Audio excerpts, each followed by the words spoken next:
As the plan is close to adoption, there are no unresolved objections to the plan, and the plan is entirely consistent with the framework as it has been found sound on that basis. Until the plan is formally adopted by the Council, the former district local plan policies that will be replaced by Part 1 policies, which are set out in Appendix A to the Part 1 plan, remain part of the development plan. In terms of applications being considered by the Strategic Planning Committee today, the implications are firstly for Clifton Drive. The local plan inspector is satisfied that the plan has a 5-year housing land supply. The plan could only be found sound if this was the case, otherwise the policies of the plan relating to housing supply would not have been considered up to date. The Wrexham Road allocation has been confirmed by the inspector, and it is therefore appropriate to include this site as part of the sequential site search. The Wrexham Road site is not at risk from flooding. In terms of the application for the bus exchange on Gore Stacks, Strat 10 and proposed map change 51 identify Gore Stacks for the Chester bus interchange. This, therefore, can be given substantial weight. Thank you, Chair. That concludes the update. Thank you. Okay, members, could we turn to page 9, please? Item 5. This is proposed development of up to 142 homes at Clifton Drive. So we have Paul to introduce this. Thank you, Paul. Over to you. Thanks, Chair. Members will be aware that this is a resubmission of an application that was refused by the committee and went through appeal and was dismissed at appeal. There were 2 reasons for refusal on the original application, one relating to playing fields and the second relating to the wastewater treatment capacity. The second of which was the wastewater treatment capacity reason was resolved during or prior to the inquiry, and Welsh Water withdrew its objection, so that's no longer an issue with this application. In terms of this resubmission application, there's 2 outstanding issues that are dealt with in the report.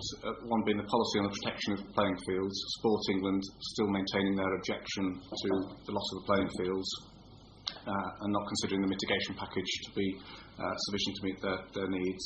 And the second is the policy on flood risk, which is about making sure that sequentially developments occur on sites with lesser flood risk, the lowest flood risk, this obviously being a higher risk, flood zone 3.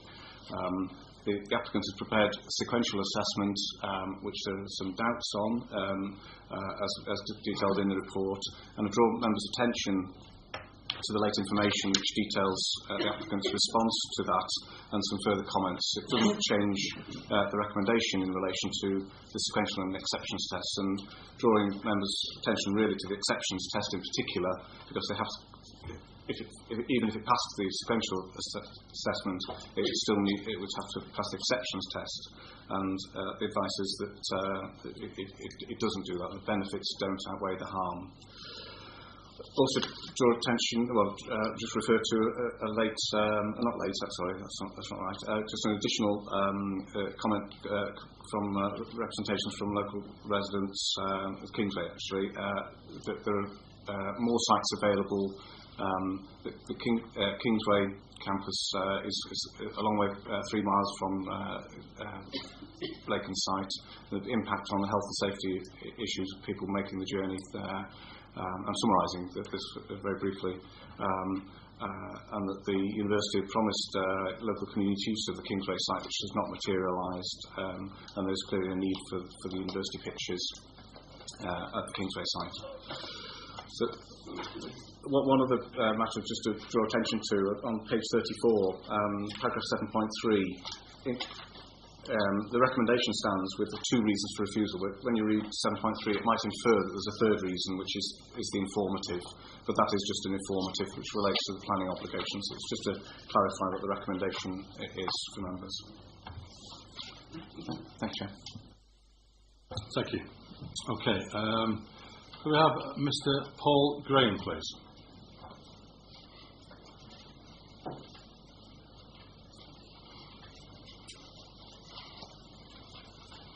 Thank you, Mr. Graham. You have 3 minutes to speak. We have a traffic light system. If you start off on green, when the amber goes on, you have 1 minute remaining. Would you please turn your mic on? Thank you. We're coming from this from both sides, as we have in the past. The sports package on offer gives guarantees and assurances that will see a huge injection of funding, resulting in better facilities for clubs in and around the Chester area. They will see a formal agreement entered into between a university and sports clubs that will result in better facilities being readily available when we need them. They will bring with them investment from local sporting community that the local sporting community has been craving. They will see our clubs playing on better pitches, using better facilities and being given the opportunity to develop, thus attracting new members and participants, a prime objective of the Cheshire West and Chester Health and Wellbeing Strategy. It will not only be Blacon that benefits from the investments on offer, venues throughout the city will see vast improvement compared to what is currently available. Kingsway, Leitch and Hull will all benefit from funding for new venues where applicable and the relocation of the change of facilities that are currently in situ at Clifton Drive. These proposals have been embraced by our local sports clubs and organisations as the lifeline to the better facilities we need. The local communities will benefit from these multi-sports, multi-major part structure. In a prior development, able to offer first with the new club participants. We have lost Clifton Drive. No longer. It was only through an admin error that the site was given to us in the first place. This fact has been acknowledged by Cheshire West and Chester Council in their refusal to have the site listed as an asset of communal value for this very reason. It is now our responsibility to move forward and get the best deal we can. We have been able to sit with most needed within all wards in our area with it. As the stock of pitches age and become more unusable after years of neglect and lack of investment, we are left with a dilemma. Do we still try to develop options or do we simply give up as there is nowhere left to use? The answer is we must move forward, hence the reason I am here today. Insurance premiums are also beginning to rise as more and more participants are looking to sue after getting injured on substandard pitches. Surely this must make development a priority.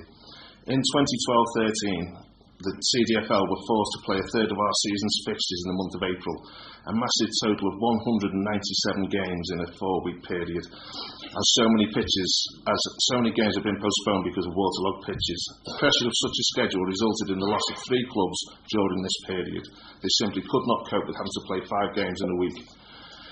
If the pitches had been of better quality, then this would not have happened. These figures are for the CDFL only and do not take into account Sunday or junior games.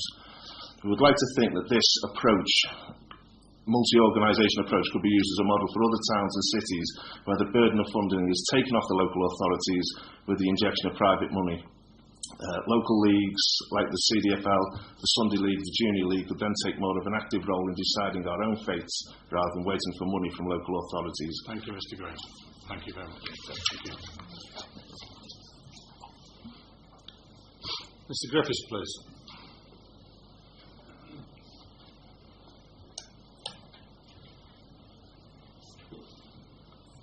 Again, Mr. Griffiths, you have 3 minutes just the same. Thank you. Thank you.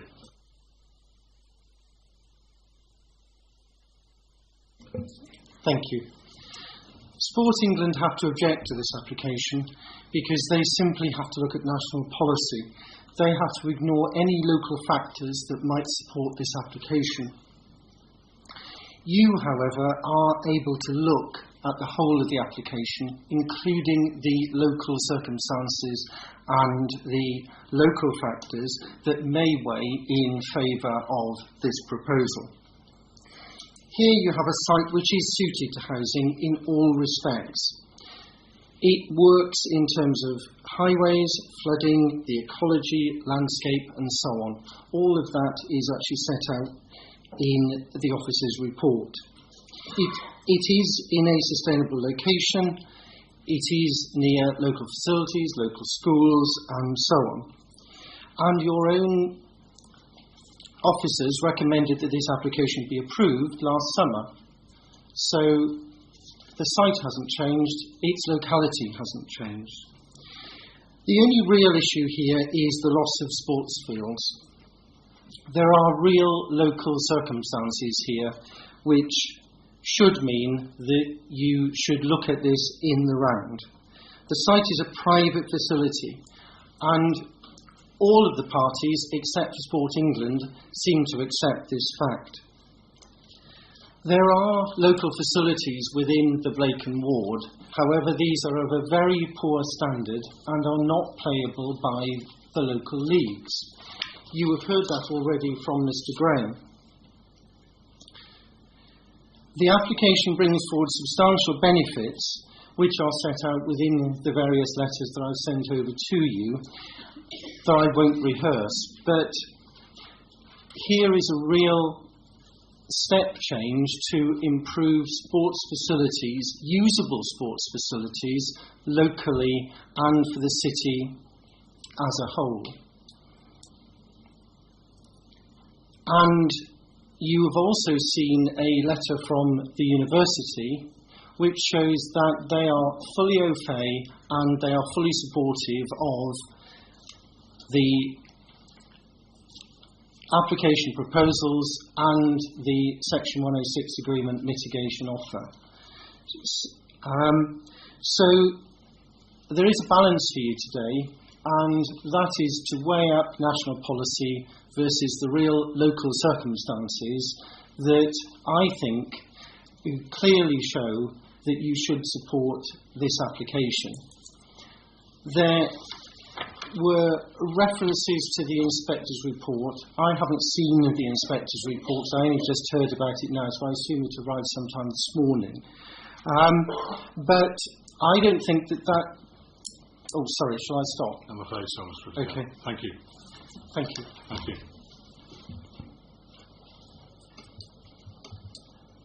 Councillor Jones.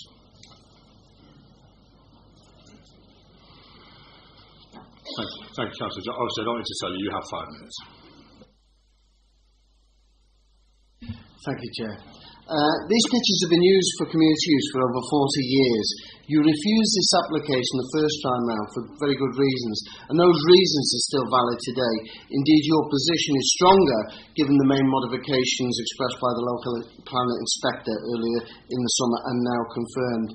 And it's outlined in your report, and I suggest you give this considerable weight in supporting the officer's recommendation to refuse the application. This has been a tortuous process, the original application being refused, a resubmission, an appeal by the developer on the original decision, the developer losing that appeal, a submission to the High Court by the developer, a delay in that hearing requested by the developer so that the resubmission can be heard, and in the knowledge, if they don't get approval today, the High Court is still in their back pocket. It is the process adopted by a cynical developer, a process designed to go round local views and flies in the face of the mantra that the community should be at the heart of the planning and decision making. I would suggest there are no material considerations for you to vote against the officer's recommendations for refusal. This site has a history of planning applications, indeed of refused planning applications, and indeed it has great local landscape value. It is within a floodplain, and anyone who knows that area will tell you that flooding in that catchment area, including Sealand Road, is frequent. In essence, there are no special considerations surrounding the application. Housing, there should be no presumption in favour of development, as expressed in your report. Indeed, the sequential and exceptional tests have not been satisfied or met as stated in your report. Any weight to this development is significantly reduced also by the lack of affordable housing. The loss of playing fields is a very serious issue, and perhaps the most serious. Sport England have maintained their objections, and for good reasons. Unfortunately, the Football League have removed their objection, and it's fair to assume that they've been romanced at the prospect of a mitigation package. A package that actually is an illusion that is inadequate, and some $750,000 short of the real costs associated with replacing the lost pitches, as stated in your report. On highways matters, it's too simplistic to see the application in isolation. The Chester Transport strategy is slow in determining the impact of traffic and transport changes. There is no real understanding of the impact of traffic and travel into the surrounding road network, except for those residents who live with the congestion that currently exists. Sadly, what this application represents is a developer who is saying, if you don't let us develop, we won't allow community use. Even more disheartening is the revelation that the university is saying that it wants a percentage of the gross development value from the developer, and if you don't allow the site to be developed, they won't secure a community use agreement with the Football League to use its facility, sadly exposing its own self-interest. The arguments for this development have not been made, and I support the officer's conclusions stated in your report, which make it clear that any benefits from this application are not sufficient to outweigh the harm, and I reiterate that, referred to in the report. I urge you to support refusal of the application, but it's actually more than that. I would urge you to recommend to the officers that the Council should not remain neutral in the case of the High Court, and it should write to the High Court to inform them of a refusal on the application, and to ask that that be taken into consideration before making any judgment by the High Court. Don't let the developers get in by the back door, and please stand up for our community. Thank you, Chair. Thank you. Okay, members, we'll start the debate, please, with Councillor Holbrook, please. Thank you, Chairman. I would just like some clarification because of the comment that's just been made by Councillor Jones. He's stating in his statement that the developer won't allow the use of this area as a playing field. Now, that's not my understanding. My understanding of it is that there is that the university were allowing the residents to use it for playing field, but they have discovered that then that was not correct, that they couldn't actually let it out for public use. Can somebody please clarify that so that I can move forward? Thank you. Yes, the university's pictures in terms of their use. The lease, as I understand it, prevents the university allowing community use, even though that did happen for several years. So when that was revealed, community use ceased and hasn't been reintroduced. But the university continued to use the fields, but on a reduced basis, and they've declared it to be surplus to their needs in the short to medium term, really, or medium to long term. Thank you. So in other words, it's nothing to do with the developer whatsoever, and that whatever happens on that space, if the university don't want to use it for sports facilities, then they needn't. So it could just lie fallow for years and years and years, basically. Is that right? Okay, that helps me. Thank you. I'll probably come back later. That was my question, but actually, can somebody tell me when it was last used for the community use, please? I haven't got the precise date, but it was just before the application, the 2012 application was submitted, or around that time. So, yeah. Thank you. Have you all seen the letter that was put on your desk from the university? They wanted to speak, but obviously we only had one speaker. Okay. Councillor Wright, please. Thank you, Mr. Chairman. I just wondered why we've got to change round with our officers. At the first time it was brought to us, it was recommended for approval, and the committee refused it. Welsh Water now are not objecting. So what else is different, please? Yes, I mean there are two recommendation reasons. One is in relation to the sporting situation, and Sport England's view, as expressed through the inquiry process, really was felt to be given sufficient weight to review the position in terms of the officer's recommendation to you on the playing field. So that's where that stands. There is a big change in terms of the second reason for refusal, and that relates to the change in the housing land supply, which we've heard. That means that you don't have the same sort of weight being given to the housing in terms of carrying out the sequential test and the exceptions test. So it was a different starting point for carrying out those tests, in effect.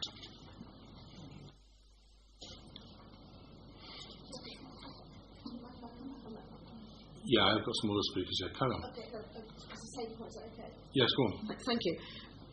Your answer has just confused me even more, because Councillor Wright asked you about why the decision had been changed, and you have again quoted Sport England and given it considerable weight, because Sport England say that playing field, it can't be used for community sport. Well, it can't be used for community sport anyway, because the university are not allowed to do so.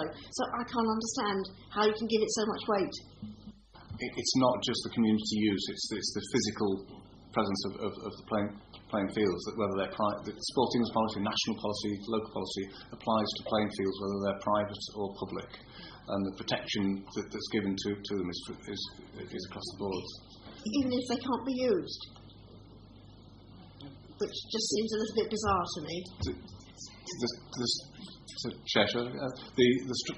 strategy is really that they have to be found to be surplus. So the inspector found that they weren't surplus. So if you're wanting to redevelop playing fields for other purposes, and they're not being found to be surplus in the wider context of having a full assessment of needs, then you have to replace them basically under Sport England policy. So having the university may declare them surplus, and there may be a restriction on community use, but in Sport England's terms, in national policy terms, they're not considered surplus. So there's a requirement for them to be replaced with equivalent or better quantity and quality, and that the mitigation package that's presented does provide some benefits, but it doesn't equate to being equivalent or better in terms of quantity or quality, particularly the quantity, because you're losing 5.2 hectares of playing fields which are not being replaced. Councillor Tate, please. Thank you, Chairman. I'm going to discount Sport England's view for the reasons that members have mentioned, and the fact that it looks at national policy. Local issues that impact are our concern, and that's what I'm going to look at. The university stated that the location cannot be used for community use. I'm unhappy about the non-viability of affordable housing provision, if that was included in this housing development. But I do welcome the investment in local sports facilities, and Chester and District Football Club see this as funding as the best way forward, particularly in view of the poor standard of the current pitches throughout the city. However, I've got to refer to our experts, and I'm going to ask for further confirmation about the sequential flood risk, because that is my major stumbling block in considering this application positively. The higher rating on the sequential flood risk of this area and it does not benefit and outweigh the harm. And that is my concern. I would like you to perhaps tell me a little bit more about that to confirm that exactly what we're talking about in this. Can you clarify the flood risk element, please? Yes, the site is flood risk zone 3, that's the higher level of risk. So even though it's defended and there are protection measures and the development itself has demonstrated that you can build on it safely and you can build on it without harming or resulting in increased flood risk to neighbouring properties, it's still a flood risk site. And the sequential approach is you don't build on higher risk areas if you've got lower risk areas available. Now, the sequential assessment is basically to eke out those sites that are available, and they've looked at the Chester area, and there are sites identified, Wrexham Road, the Countess Hospital sites, which are acknowledged to be sequentially preferable in terms of if you're going to develop housing, you would go for those sites, zone 1 sites first. Now, there may be more information provided by the applicants to say that there aren't those sites that have been identified as potentially available and not actually deliverable for whatever reasons. Now, that's a debate I suspect would happen if it was refused through the appeal process. But even if we accept the applicant's arguments in relation to the sequential assessment, and say this is sequentially meets the sequential test, and it's possible that will be the conclusion it would happen at inquiry, because all the information would be gone through on each individual site in more detail.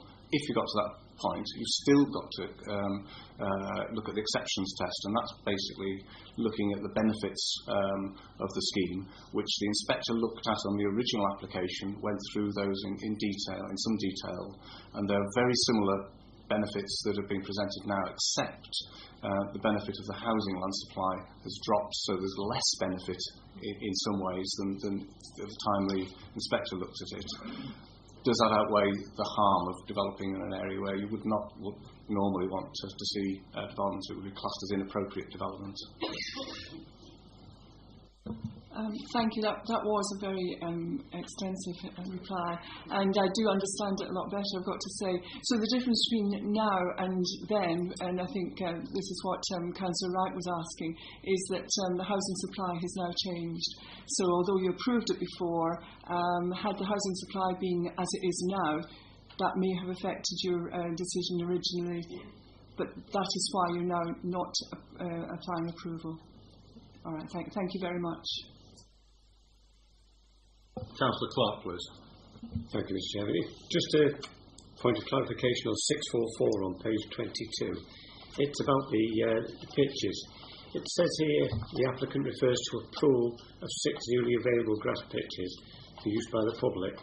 And then a little bit further down it says, but in reality, this is the improved pitch condition by the use by the public that is new, not the number of pitches. And then you go further on down, then there are 2, then one isn't, and then there are 2, and then there isn't another. So, are they new pitches, or are they all old ones that have just been renewed? It's availability of 6 pitches that the applicant's referring to, rather than new pitches being provided. There are 2 new pitches at Kingsway, but they're on existing playing field area. It's next to an existing pitch that's at the Kingsway, and the King George's V field. There is one pitch at the moment. It's a current playing field, but it's just not to a standard where you can provide two pitches, which is what would be provided. So it will be improving existing playing fields to provide new pitches on some, but not 6. But there will be availability of 6 because you will be including some of the university's pitches. So the existing pitch at Kingsway will be 1, plus the 2 new ones on the Kingsway, brings you up to 3. And then you've got the King George V field. You add an extra one there to make 2, so you've got 5. I'm just struggling to think of the 6th one, to be honest. But it's not new. It's not new. Yeah.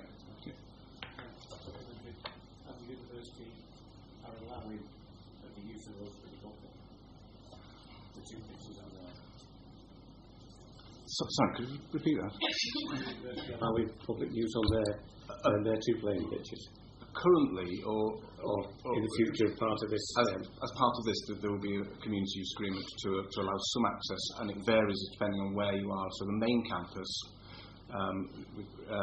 would be subject to the timings. It's predominantly between 5 and 6 in the evenings, and then at the weekends. And then on at the Kingsway site, it's in the evenings and the weekends. And then on the King George V field, which is obviously council-owned, that would be wider public use. So there will be public use across, or community use across all of the sites, but at varying degrees. I'll just come back on that, actually. On page 12, it's about 4 lines out. It states community use for the university's main campus, in brackets, the all-weather pitch, the mug and indoor facilities as well. Is that right? This is what the university are offering? Yes, subject to availability, yes. Yeah. Okay. Councillor Claydon, please.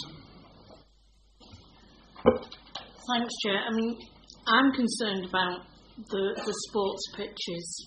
I'm concerned about the loss of them, whether the university is allowing them to be used for community use. They appear not to be allowing this one, but they can allow them in other places. I can't quite see how that works. But as far as I can see, once those pitches are concreted over, they are lost. And it doesn't appear to me as if there are, Paul has just said, there aren't going to be another 6 built. They're just going to use another 6 somewhere else.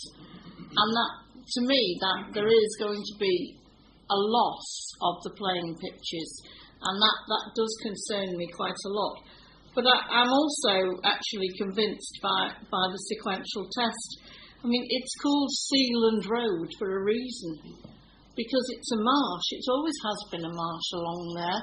That's why it's called Sealand Road. It floods, and it's it's actually designed to do that so that it will take the water from the other areas that we've already concreted over. If we keep concreting over where the floodplains are, there's going to be nowhere for the water to run off to, and that does concern me quite a lot. I can see where there is no option, but for this site, the sequential test, as Paul's just explained, there are other sites that don't have that flood risk which could be used, and that's why that sequential test is there. So for those reasons, I'd like to move the recommendation. Can I just ask Paul to just give clarity as well for Councillor Clayton, because you weren't with us today.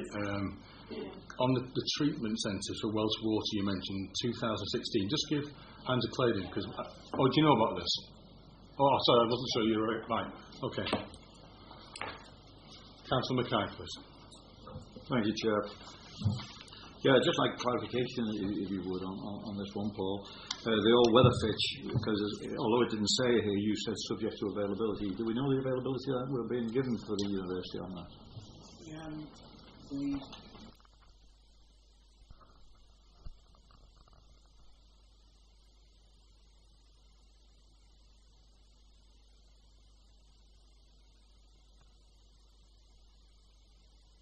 They've got the main Parkgate Road campus, subject to availability, weekdays 4 till 5, except Wednesday, and then 9 till 9 p.m, Saturday and Sunday.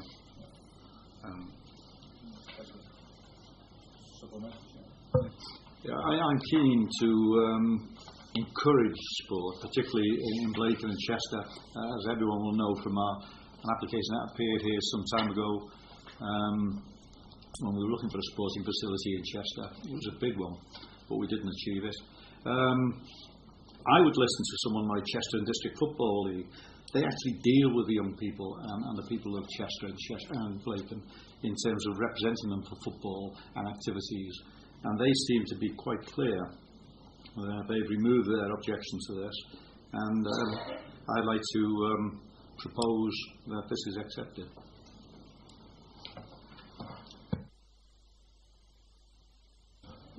You did. I'll just finish the debate and I'll come back to you. Is that all right? Councillor Butcher, please. Very briefly, I don't think anybody would be against investment into the Blacon area. But what is proposed here is at a price, a very considerable price. When I read the report and it said that we're in a floodplain, that in fact it would be necessary to raise the levels by, and if in fact I say it in language which people can understand, it's approximately 6 foot. 6 foot. You've got to raise that area in order to build on it. Having visited the site on a number of occasions, I'm still not convinced that that roadway that serves it is in any way satisfactory to take that volume of traffic that would generate. Now, I think I'm confirmed in that view by the fact that the Highway Authority have no objection. I would certainly find it, given that we have more than a 5-year supply of housing, and we've got a proposal which doesn't in fact contain one iota of affordable housing, I think it makes a mockery of planning. So I would be more than happy to second Councillor Clayton's refusal. Thank you. Can we just have clarity, please, from the highways, what your position is, obviously, what's going to happen with the road? Can you just give us some indication, road, footpath, that kind of thing, please? Thank you, Chair. I think it's pretty much set out in the report. Obviously, I hear what Councillor Butcher is saying, as usual, in terms of the difference of opinion that we quite often have. My own view is that the road, by the time they've done the improvements and the bits of widening and the junction improvements, there wouldn't be any severe residual impacts. You know, the road is what it is now. It would not look like that when it was finished. And I think that comes through in the report, and obviously there's a whole suite of plans that come with it that obviously don't pull through to the reports, but they're all there to be seen. Councillor Holbrook, please. Thank you, Chairman. I'd just like to go back to the floodplain and the Welsh water. Can we just have it clarified what the objection was last time and what it's changed, why that it has now changed? I think the question about the raising of the levels, that's been answered, and I'll come back to something else. Thank you. Yes, the Welsh water objection is something completely different from the flood risk objection. It's to do with the wastewater treatment capacity, so that they're separate from the reason for refusal that's down at the moment. We wanted to know about why the... Yes, Welsh water last time objected, and they haven't this time. Yeah. So can you just tell us what's changed? Yes, they removed their objection at the inquiry of the original application, so even though we refused it, they actually reached a situation where there was a technical solution, which was basically improvements at Bumpers Lane, Sealand Road, off-site, to divert water away so that there wasn't going to be an increase in water entering the wastewater treatment works as a result of the development. So that enabled Welsh Water to withdraw their objection. Even if they hadn't withdrawn their objection, Welsh Water have been preparing infrastructure improvements to the treatment plants, and the understanding is that by October 2016 the capacity issues would be addressed, and so they're not at the present time objecting to applications. They're more likely to put a condition on, or recommend a condition that no dwelling be occupied until 2016. So there isn't an objection in principle in relation to the Welsh Water aspects. Thank you, that's very useful. I just wanted to sort of clarify that so anybody as well watching it understood exactly what it was. There has been reference to the housing supply, and whilst I agree and understand that the housing supply has increased, I don't think for one moment as a local authority we should be totally self-satisfied about the amount of that housing supply and the length of that housing supply, because we have more and more people wanting to live in this area. I don't think, to me, that is a major reason for saying we don't want to build any more houses just because we've reached a particular figure at a particular time in our development history. So, Chairman, I know that Councillor Mackay has moved approval, and I'd like to second that. Thank you. But we first went to Councillor Clifton, which has moved for refusal, seconded by Councillor Butcher. So could we have a show of hands on refusal, please?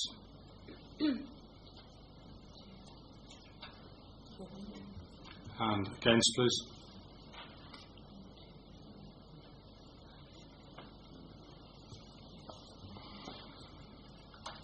Right, okay.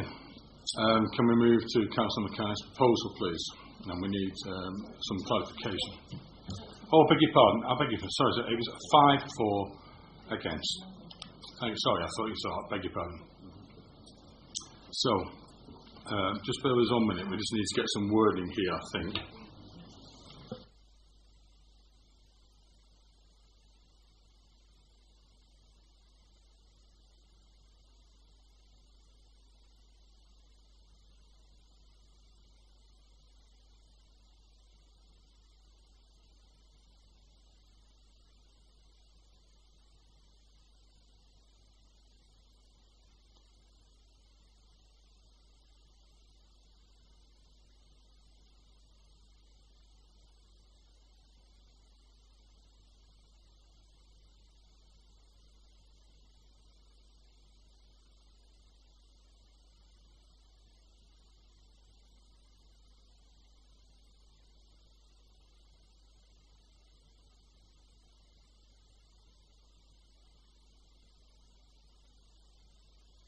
Councillor Mackay, you put forward a proposal to approve, seconded by Councillor Holbrook. We do need some wording for approval, and also there was numerous Section 106 conditions back in June, July last year. So, Officer Fiona Hall, just like a few words. Yes, Chair. Just for clarification, where members are going against officer recommendation, either for approval or indeed for refusal, members do have to articulate the reasons that they are going against the officer recommendation. I noted Councillor Holbrook's very wise words in terms of just because we have exceeded that magic 5-year housing land supply, that we shouldn't take that as a reason to refuse applications. We need to keep that system journey. We need to keep the housing land supply moving along. But I'd just like to reiterate, this is in a Zone 3 flood area. We consider as officers that the sequential test hasn't been met, and furthermore, should members move with the recommendation to approve, obviously subject to conditions in section 106 as considered necessary, we would have to refer the application to the National Planning Casework Unit because of the Sport England objection.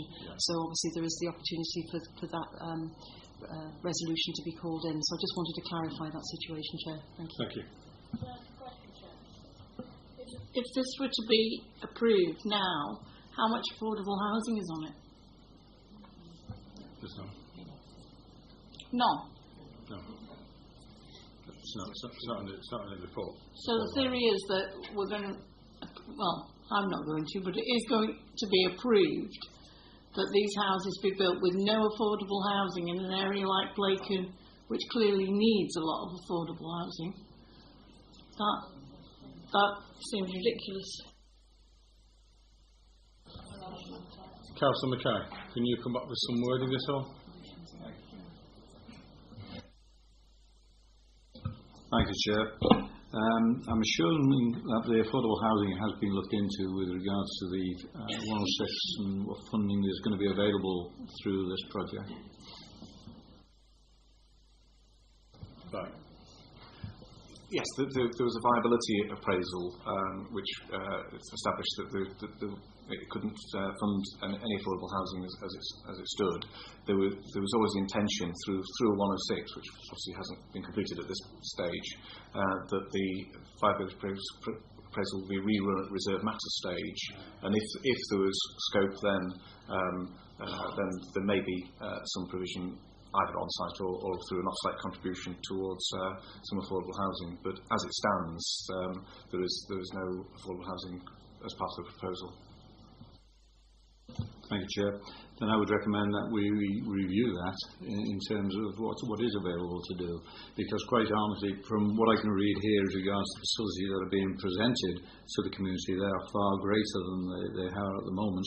So if we can secure some affordable housing as well, that would be fine by me. Have you any wordings put forward for the approval, or do we need assistance at this stage? I would look to our learned people to give me some assistance at this stage.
Councillor Clark, do you want to come back? Yes, it is relevant. Before the actual recommendation comes out, on page 17, 613, we've just been told that the emerging local plan is now of considerable weight. It carries a lot of weight.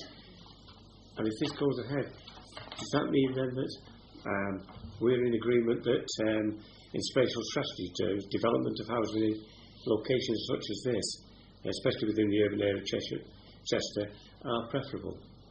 Is that what we're saying? We're going against what we've already said in the emerging local plan?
Right, Councillor McKay, I think we have some words and some knowledge. Chairman, I would suggest that if members are so minded that they consider that the package of mitigation offered for the loss of the playing fields, that package basically outweighs the harm in terms of loss of the playing pitch provision, and that is the reasons why members feel that the proposal would be acceptable. What I would suggest, obviously there was a long suite of planning conditions suggested on the previous application, and obviously there is the requirement for a Section 106 agreement to be entered into. Not the least would be a situation of some form of reappraisal on reserve matters.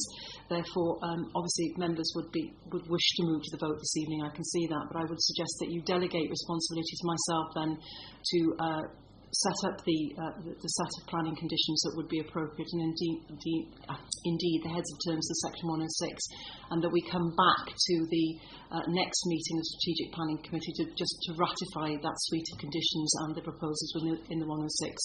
So the resolution could be made by members to approve the application tonight, but we would ratify the suite of conditions in the 106 head of terms at a subsequent meeting of the Strategic Committee. Are you all happy with endorse that? Yeah, we're all happy in those conditions. Yes? Right, we'll go to the vote now, please. All those in favour, please show what's just been spoken to for approval with all the conditions by the officers. And against, please. That's carried 5-4. Thank you. So we will ratify those conditions at the next strategic planning in January. Okay? I'll give our officers time to sort that out. Can we please turn to page 43, item 6, please?